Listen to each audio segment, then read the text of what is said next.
Assalamualaikum warahmatullahi wabarakatuh. Selamat siang. Kami dari kelompok 4 yang beranggotakan saya Aditya Pramana Putra, lalu ada Arinja Rasif Al-Haidar, Laliah Hana Rodatul Haisi, Lara Sulansari, Reza Faisal Setiawan, dan juga Sirul Farkana akan mempresentasikan mengenai komunikasi bisnis melalui surat. Yang pertama adalah pengertian komunikasi bisnis melalui surat. Surat merupakan sarana komunikasi yang digunakan untuk menyampaikan informasi tertulis oleh suatu pihak kepada pihak yang lain, baik yang berkaitan dengan kegiatan bisnis maupun non-bisnis.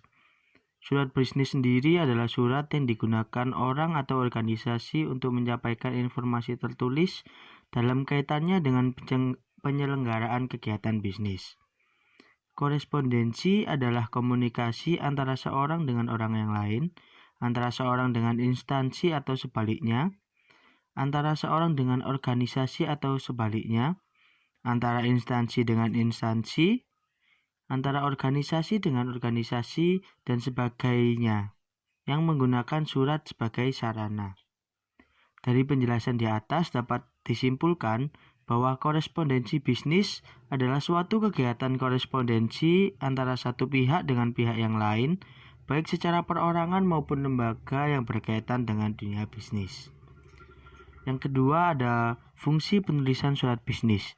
Yang pertama, berfungsi sebagai wakil atau duta bagi pengirim surat. Yang kedua, berguna sebagai pembawa pesan-pesan bisnis dan pengirim pesan kepada pihak lain. Yang ketiga, sebagai alat untuk menyampaikan pemberitahuan, permintaan atau permohonan, buah pikir atau gagasan yang berkaitan dengan masalah-masalah bisnis. Lalu yang keempat, sebagai alat bukti tertulis atau dokumentasi tertulis. Yang kelima, dapat menjadi alat untuk mengingat dan juga menjadi bukti sejarah. Yang ketujuh, bisa menjadi pedoman kerja, dan yang terakhir menjadi media promosi bagi pengirim surat. Selanjutnya ada pengorganisasian direct request, yaitu suatu kegiatan yang dilakukan oleh seseorang atau suatu organisasi, bisnis maupun non-bisnis kepada pihak lain, yaitu individu maupun organisasi, yang dilakukan untuk meminta berbagai informasi penting dengan segera, dan dengan menggunakan berbagai media komunikasi yang ada, termasuk media elektronik. Berikut adalah hal-hal yang dicakup dalam organisasi direct request. Yang pertama ada pembukaan, yaitu pada kalimat permulaan harus menyatakan permintaan secara lebih khusus yang memungkinkan pembaca dapat dengan mudah memahami maksud dan isi surat. Yang kedua adalah penjelasan rinci, yaitu penjelasan terhadap hasil perkembangan kata-kata lebih lancar. Perlu membuat kalimat pertama di bagian pertengahan surat yang dibuat dengan berorientasi pada pemberian manfaat bagi pembaca, agar permintaan dapat ditangani dengan segera. Dan perlu diingat dua hal, yaitu membuat pertanyaan yang langsung mengenai inti permasalahan, dan juga hindari meminta informasi yang sebenarnya Anda bisa peroleh sendiri. Yang terakhir ada penutup. Bagian penutup surat sebaiknya diisi dengan suatu permintaan, beberapa tanggapan khusus, lengkap dengan batas waktu dan juga ekspresi ataupun pemberian goodwill.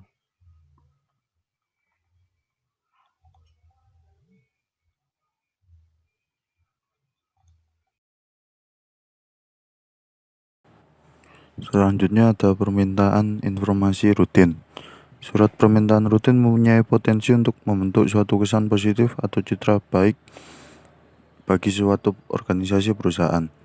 Dalam membuat surat permintaan, perlu memperhatikan 3 pertanyaan.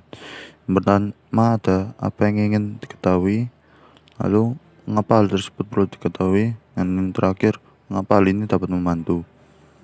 Dalam kaitannya dengan direct request, permintaan dibagi menjadi 2, yaitu permintaan di dalam organisasi dan permintaan keluar organisasi. Selanjutnya, menulis direct request untuk pengaduan.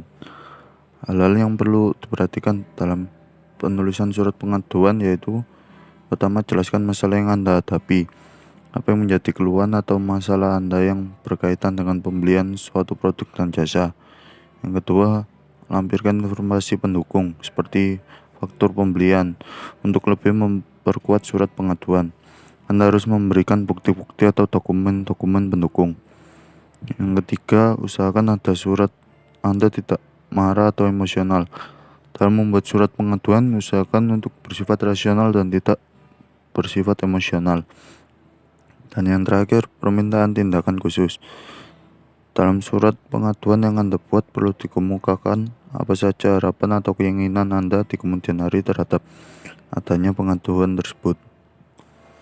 Selanjutnya ada permintaan aksi khusus. Yang pertama, surat undangan. Penulisan surat undangan biasanya menggunakan pendekatan langsung. Dalam hal ini, pendekatan langsung mencakup 3 komponen, yaitu ide pokok, penjelasan rinci, dan penutup. Yang kedua, surat pesanan dan reservasi. Surat pesanan paling tidak mencakup 3 hal penting, yaitu pernyataan rinci apa yang Anda pesan, metode pengirimannya, dan cara pembayarannya. Yang terakhir, permintaan kredit. Dalam dunia perkreditan, kemampuan melunasi kredit sesuai dengan aturan main yang ada seperti tepat waktu, tidak menunggak, dan lancar akan memungkinkan untuk memperoleh kredit. Cara memperoleh kredit secara sederhana ada 2 tahapannya. Yang pertama, mengisi formulir yang telah disediakan oleh lembaga perkreditan. Dan yang terakhir, mengirim atau melampirkan berbagai data pendukung penting yang diperlukan dalam proses mempromosikan kredit. Selanjutnya, penulisan permintaan pesan-pesan rutin dan positif. Strategi penulisan untuk permintaan pesan-pesan rutin dan pesan-pesan positif. Gunakan pendekatan langsung atau direct approach atau deduktif untuk mengorganisasikan pesan-pesan bisnis. Pendekatan langsung memiliki beberapa keunggulan dan kelemahan sebagai berikut. Keunggulannya yaitu yang pertama, meningkatkan pemahaman secara komprehensif ketika pertama kali membaca suatu pesan. Yang kedua, menekankan pada hasil suatu analisis yang telah dilakukan. Dan yang terakhir, menghemat waktu bagi pembaca. Sementara kelemahannya yaitu yang pertama, orang cenderung menyampaikan pesan berdasarkan cara berpikirnya. Yang kedua, kesulitan untuk mengubah pola pikir yang cenderung to the point.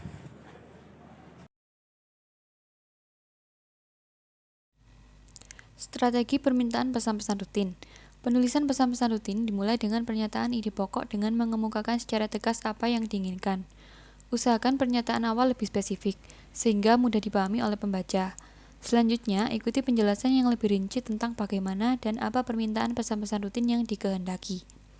Pendekatan lain untuk bagian pertengahan dari permintaan pesan-pesan rutin adalah dengan pendekatan tanya jawab, seperti meminta informasi tentang spesifikasi produk, harga produk, sistem produk, cara pembayaran produk, pemberian garansi, dan lain-lain. Pada bagian akhir dari permintaan pesan-pesan rutin, kemukakan pernyataan keramahan, apresiasi atau penghargaan, dan tindakan khusus yang diinginkan. Komponen penting dalam penulisan pesan-pesan positif. Yang pertama, ide-ide pokok yang jelas. Penulisan pesan-pesan positif yang menggunakan pendekatan langsung pada umumnya diawali dengan pernyataan ide pokok yang jelas berkaitan dengan apa pesan-pesan positif yang akan disampaikan kepada pembaca. Yang kedua yaitu penjelasan rinci. Bagian pertengahan dari suatu permintaan pesan-pesan rutin, goodwill dan good news merupakan bagian penting dan memiliki porsi bahasan terbesar serta perlu penjelasan yang cukup rinci. Yang ketiga yaitu penutup surat. Pesan-pesan yang telah disampaikan kemungkinan akan berhasil jika pembaca memperoleh kesan-kesan yang menyenangkan, atau paling tidak mereka dapat menerima pesan-pesan yang disampaikan dengan baik. Pesan-pesan good news dan goodwill. Pesan-pesan good news dan goodwill adalah pesan bisnis yang memberikan kesan positif dan menyenangkan kepada pihak lain. Melalui pesan good news dan goodwill, para pelaku bisnis dapat melakukan berbagai upaya untuk mengembangkan dan menjaga hubungan baik dengan pelanggan, klien, karyawan, dan masyarakat. A. Good news tentang pekerjaan. Dalam dunia bisnis, terdapat beberapa contoh good news masalah pekerjaan, baik yang berbentuk finansial maupun non-finansial, antara lain seperti kenaikan gaji, bonus lembur kerja, insentif, tunjangan hari raya, promosi jabatan, tanda penghargaan, dan fasilitas kendaraan serta rumah. B. Good news tentang produk. Dalam dunia bisnis yang real di lapangan, dapat dijumpai bermacam-macam good news yang berkaitan dengan produk antara lain pemberian diskon, jaminan harga produk paling murah, jaminan garansi, dan lain-lain. C. Pesan-pesan goodwill. Goodwill adalah suatu perasaan positif yang dapat mendorong orang untuk menjaga hubungan bisnis. Pesan-pesan goodwill dapat disampaikan melalui pemberian ucapan selamat kepada karyawan yang sedang naik pangkat dan lain-lain. Menulis jawaban positif. Banyak memo dan surat-surat bisnis ditulis untuk memberikan tanggapan atas suatu pesan maupun adanya permintaan tertentu. Untuk memberikan jawaban atas berbagai permintaan informasi positif tersebut, dapat digunakan pendekatan langsung yang dimulai dengan pernyataan positif. A. Surat konfirmasi pesanan. Dengan menggunakan pendekatan langsung, paragraf pertama dari surat pengakuan berisi pernyataan tentang kabar. Pada bagian pertengahan harus dinyatakan secara jelas dan tegas sikap profesionalisme dari suatu perusahaan yang mencakup rangkuman suatu transaksi akurat dan jelas. Pada akhir bagian surat pengakuan atau konfirmasi pesanan, Anda harus meyakinkan pemesan apa yang akan dilakukan berikutnya dan manfaat apa yang akan diperoleh. B. Manfaat permintaan informasi. Menjawab permintaan dengan penjualan potensial, terdapat 3 tujuan utama yang perlu memperoleh perhatian, yaitu memberikan tanggapan terhadap semua permintaan, mendorong penjualan yang akan datang, dan memberikan kesan yang baik terhadap pelanggan. Menjawab permintaan tanpa penjualan. Bentuk jawaban lain atas permintaan informasi dari luar organisasi dapat dilakukan dengan menjawab pertanyaan dengan jujur dan lengkap, memberikan kesan yang baik dan menyenangkan. Penulisan bad news. Strategi pengorganisasian pesan-pesan bad news. Menciptakan audience-centered tones. Nada atau intonasi Anda dalam menyampaikan bad news mampu memberikan kontribusi yang cukup penting bagi efektivitas penyampaian pesan-pesan bisnis. Hal tersebut mempunyai 3 hal positif. Yang pertama, membantu audiens mengerti bahwa bad news menggambarkan suatu keputusan tegas. Yang kedua, membantu audiens mengerti bahwa keputusan tersebut adil. Yang ketiga, membantu audiens agar tetap mengerti goodwill bagi perusahaan. B. Memilih perencanaan organisasional. Yang pertama, pendekatan tak langsung. Dalam pendekatan tak langsung, ada 4 bagian penting, yaitu pembuka, alasan pendukung untuk keputusan-keputusan negatif, dan penutup yang positif dan bersahabat. Yang kedua, pendekatan langsung. Suatu pesan yang kurang menyenangkan yang diorganisasikan dengan pendekatan langsung akan diawali dengan suatu persyaratan bad news. Selanjutnya diikuti alasannya dan diakhiri dengan penutupan yang bersahabat. Penulisan bad news. Mengkomunikasikan informasi dan jawaban negatif. A. Bad news tentang produk. Pada penyampaian bad news tentang produk bagi para pelanggan, lebih baik menggunakan pendekatan langsung yang diawali pernyataan yang bersifat netral, didukung dengan alasan yang logis, baru disampaikan dengan pesan bad news serta diakhiri dengan pernyataan yang positif dan bersahabat. B. Penolakan kerjasama.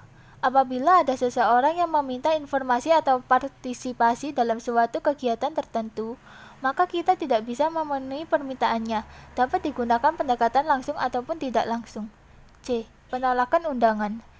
Bila harus mengatakan tidak atas suatu undangan bisnis, bisa menggunakan pendekatan langsung dan pendekatan tak langsung.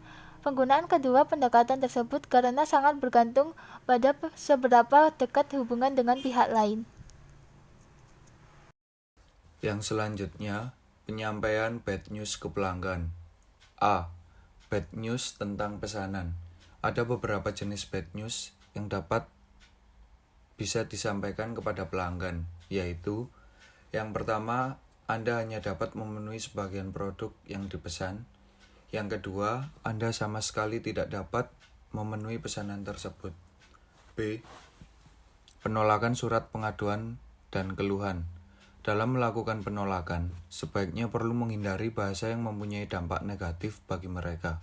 Sebagai gantinya, tunjukkan bahwa Anda memahami dan telah memperhatikan keluhan tersebut. C. Mengganti produk. Apabila merasa yakin bahwa pelanggan dapat menyetujui produk pengganti, kita dapat mengirimkan produk pengganti tersebut kepada pelanggan. Jika ragu-ragu, kita dapat mengirimkan surat kepada pelanggan disertai cara pemesanannya. D. Tidak memenuhi pesanan. Apabila hal ini terjadi, kita harus menyatakan secara tegas bahwa Anda tidak dapat memenuhi pesanan dari pelanggan. Bad news tentang orang. A. Penolakan penulisan surat rekomendasi. Hal-hal yang perlu diperhatikan dalam penulisan penolakan surat rekomendasi adalah kemukakan apa alasan atas penolakan tersebut dan nyatakan secara singkat atau jelas. B. Penolakan lamaran pekerjaan. Dalam memberikan jawaban surat lamaran kerja yang memenuhi persyaratan yang telah ditentukan, dapat menggunakan pendekatan langsung. Namun, untuk menolak surat lamaran kerja yang tidak memenuhi persyaratan yang telah ditentukan, digunakan pendekatan tidak langsung. C. Surat penolakan kredit. Pada bagian awal, nyatakan secara netral, kemudian berikan penjelasan secukupnya, termasuk adanya fakta-fakta pendukung. Selanjutnya, pada bagian akhir surat, Anda dapat menyampaikan kata penutup yang hangat dan bersahabat. Penulisan pesan-pesan persuasif. Perencanaan pesan-pesan persuasif yang pertama ada analisa audiens. Penyampaian pesan-pesan persuasif yang terbaik adalah dengan menghubungkan suatu pesan dengan minat dan hasrat audiens. B. Pertimbangan perbedaan budaya. Pemahaman terhadap perbedaan budaya yang ada bukan saja akan membantu Anda dalam memuaskan kebutuhan audiens, tetapi juga akan membantu bagaimana mereka memandang Anda. Cara memberikan persuasi untuk budaya yang berbeda akan berbeda pula. C. Memilih pendekatan organisasi. Dalam hal ini, Anda dapat menggunakan pendekatan tak langsung atau indirect approach dalam menyampaikan pesan-pesan persuasif. Akan tetapi, jika audiens objektif atau jika tahu bahwa mereka lebih suka mendengar pesan-pesan disampaikan secara segera, pendekatan organisasional yang tepat adalah pendekatan langsung atau direct approach. Yang berikutnya mengembangkan pesan-pesan persuasif. Yang pertama, A. Menetapkan kredibilitas. Salah satu cara untuk menumbuhkan kredibilitas adalah melalui fakta. Semua dokumen, statistik, jaminan, dan hasil riset merupakan bukti objektif yang dapat mendukung kredibilitas Anda. B. Kerangka argumentasi. Ketika telah cukup mengumpulkan berbagai fakta, bukti, dan temuan lainnya, Anda telah siap membuat kerangka argumentasi. Kebanyakan pesan-pesan persuasif mengikuti rencana organisasional AIDA, Attention, Interest, Desire, and Action. C. Memilih data pemikat. Yang pertama ada pemikat emosional, yang kedua pemikat logika, yang ketiga pertimbangan etika. Menulis permintaan persuasif. A. Permintaan persuasif untuk tindakan. Mulailah dengan kalimat yang mampu mengundang perhatian pembaca yang menunjukkan bahwa Anda mengetahui sesuatu yang sangat diharapkan pembaca. Bahkan, pesan persuasif yang sifatnya memuji atau menyanjung tentang pembaca juga dapat dibenarkan. Pertengahan, gunakan kalimat yang mampu menarik minat dan harapan pembaca. Lalu akhiri tulisan Anda dengan suatu permintaan atau permohonan tindakan yang spesifik. B. Permintaan dan pengaduan persuasif untuk penyesuaian. Kebanyakan surat pengaduan atau claims letter dimulai dengan pernyataan pesan-pesan rutin. Namun demikian, Anda juga dapat menulis surat pengaduan persuasif dengan menambahkan bukti tambahan dan menggunakan teknik yang lebih menarik perhatian para pembaca. Lalu ada penulisan pesan-pesan penjualan dan permohonan dana. Ada dua jenis pesan-pesan persuasif, yaitu surat penjualan atau sales letter dan surat permohonan bantuan dana atau fundraising letters. Kedua pesan tersebut memiliki perbedaan, yaitu pesan-pesan penjualan biasanya dikirim oleh organisasi yang berorientasi pada laba untuk melakukan persuasi kepada pembaca agar mereka bisa mengeluarkan sejumlah uang atas produk mereka sendiri. Di lain pihak, pesan-pesan permohonan dana biasanya dikirim oleh organisasi nirlaba untuk melakukan persuasi kepada pembaca agar mereka bisa memberikan bantuan dana atau lainnya kepada pihak lain. A. Perencanaan pesan-pesan penjualan. Dalam penyampaian pesan-pesan persuasif, mulailah dengan melakukan analisis audiens dan memfokuskan pada bagaimana kebutuhan, minat, dan emosional mereka. Langkah selanjutnya adalah memilih poin penjualan produk baru atau manfaat yang paling menarik bagi audiens. Pengorganisasian dan komposisi pesan-pesan penjualan. A. Menarik perhatian. Dengan menggunakan kalimat tanya pada permulaan paragraf, dengan menekankan contoh produk terbaru, memberikan ilustrasi, dan memberikan solusi atas suatu masalah. Yang kedua yaitu membangun minat. Dengan menekankan titik penjualan pada audiens, dengan menekankan pada titik penjualan utama ada dalam paragraf awal. Yang ketiga, meningkatkan hasrat. Dengan menggunakan manfaat utama bagi pembaca dalam kata-kata atau gambar, grafik, atau bahkan yang lebih menarik. Yang terakhir yaitu motivasi tindakan. Dengan memilih media penyampaian surat penjualan kepada pembaca yang memungkinkan mereka memberikan tanggapan atas surat tersebut. B. Perencanaan pesan-pesan permohonan bantuan dana. Ada 4 hal yang perlu diperhatikan, yaitu 1. Anda harus mampu menjelaskan kebutuhan secara spesifik. Yang kedua, tunjukkan kepada pembaca betapa pentingnya donasi yang Anda sumbangkan kepada pihak lain. Ketiga, kemukakan secara jelas berapa jumlah donasi yang dibutuhkan. Yang terakhir, jelaskan manfaat atau kegunaan donasi yang Anda berikan kepada pembaca. Terima kasih. Sekian presentasi dari kelompok 4. Atas kurang lebihnya kami mohon maaf.